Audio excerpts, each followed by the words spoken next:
আসসালামু আলাইকুম রহমতুল্লাহ। সুপ্রিয় চাকরি প্রত্যাশী, আপনাদের জন্য সর্বশেষ আপডেট নিয়ে এলাম। ১৯তম শিক্ষক নিবন্ধন। যারা অধীর আগ্রহে বসে আছেন কিংবা প্রস্তুতি নিয়ে যাচ্ছেন সেই দীর্ঘ ৩ বছর যাবৎ, কারণ ৩ বছর যাবৎ শিক্ষক নিবন্ধনের কোনো সার্কুলার হচ্ছে না। সর্বশেষ ২০২৩ সালে সার্কুলার হয়েছিল, যদিও এনটিআরসি এর প্রবিধান বা নীতিমালা অনুযায়ী প্রতি বছর অন্তত একটি সার্কুলার হওয়ার কথা। তাও এনটিআরসি প্রতি বছর তো পারতেইছে না, কয়েক বছর গত হওয়ার পরেও একটি সার্কুলার দিতে সক্ষম হয়নি। তো আসন্ন ১৯তম শিক্ষক নিবন্ধন সার্কুলার অথবা নবম শিক্ষক নিয়োগ সার্কুলার অচিরে আসবে ইনশাআল্লাহ। আমরা এই আশাবাদ ব্যক্ত করতে পারি। ঈদের ছুটি শেষে এখন এই সার্কুলারের অপেক্ষায় চাকরি প্রত্যাশীরা। আর এই সার্কুলারটি বিলম্বিত হওয়ার কারণ হচ্ছে বেসরকারি শিক্ষক নিবন্ধন ও প্রত্যয়ন কর্তৃপক্ষ এনটিআরসি এর চেয়ারম্যান স্যার কিছুদিন আগে বদলি হয়েছেন। এনটিআরসি তে এখন কোনো চেয়ারম্যান নেই, আছেন ভারপ্রাপ্ত চেয়ারম্যান জনাব ভারপ্রাপ্ত চেয়ারম্যান দিয়ে চলতেছে, যার কারণে এনটিআরসি তাদের নতুন সার্কুলার প্রকাশ করতে পারতেছেন না।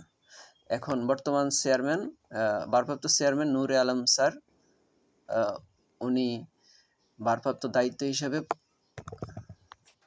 আছেন।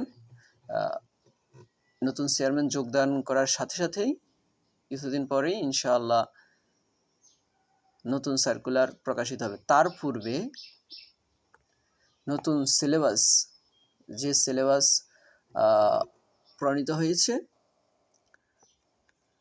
আপডেট করা হয়েছে, খসড়া সিলেবাস তৈরি করা হয়েছিল, সেটা প্রকাশিত হবে। এখনও এনটিআরসির অনুমোদন হয়নি, অনুমোদন পায়নি, শিক্ষা মন্ত্রণালয়ের অনুমোদন পায়নি। পেলেই এনটিআরসি তাদের এই ওয়েবসাইটে ntrca.gov.bd এই ওয়েবসাইটে সিলেবাস প্রকাশ করবে। এখনও তারা খসড়া সিলেবাসটি প্রকাশ করেনি।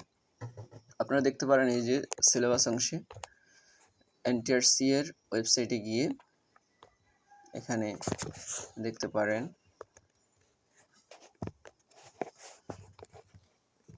সিলেবাস সংক্রান্ত এই জায়গায় এসে আপনারা সিলেবাসগুলো দেখতে পারেন যে সর্বশেষ আপডেট করা হয়েছে 16 এপ্রিল 2024। এটা হচ্ছে 18তম শিক্ষক নিবন্ধন সার্কুলারের সর্বশেষ সিলেবাস, লিখিত সিলেবাস। যদি আরেকটা দেখেন,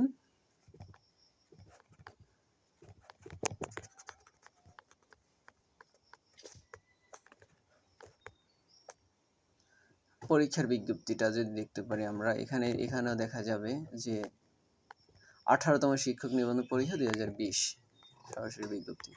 তো 19তম শিক্ষক নিবন্ধন সার্কুলার অচিরে আসবে ইনশাআল্লাহ। এনটিআরসি চেয়ারম্যান যোগ দেওয়ার সাথে সাথেই সিলেবাস প্রকাশিত হবে। সিলেবাস অনুমোদন পেলে সিলেবাস প্রকাশিত হবে, এরপরেই সার্কুলার আসবে। তার আগে শূন্যপদের তথ্য নেওয়া হতে পারে, প্রতিষ্ঠানের শূন্যপদের তথ্য নিতে পারে।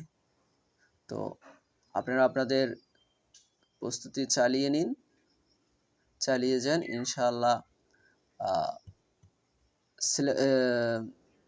সিলেবাস যে খসড়া আছে ওইটাতে চালিয়ে নিয়ে যান এবং সার্কুলার অপেক্ষা না করে আপনারা আপনাদের প্রস্তুতি চালিয়ে নেওয়াটাই বেটার, কেননা সার্কুলার হলে সময় বেশি পাওয়া যাবে না, সর্বোচ্চ 3 মাস সময় পেতে পারেন। এনটিআরসিএ এবছরেই নতুন সিলেবাস অনুযায়ী নতুন আঙ্গিকে প্রিলিমিনারিতেই লিখিত পরীক্ষা প্রিলিমিনারির মাধ্যমেই এমসিকিউ এর মাধ্যমেই নিতে যাচ্ছি। আশা করি এই পরীক্ষা আগের থেকে অনেক কঠিন হবে। আপনাদের সুস্বাস্থ্য এবং মঙ্গল কামনা করে এখানে শেষ করছি। পাশেই থাকুন, আপডেট নিউজ নিন, ইনশাআল্লাহ ভালো কিছু করতে পারবেন। ধন্যবাদ। আসসালামু আলাইকুম।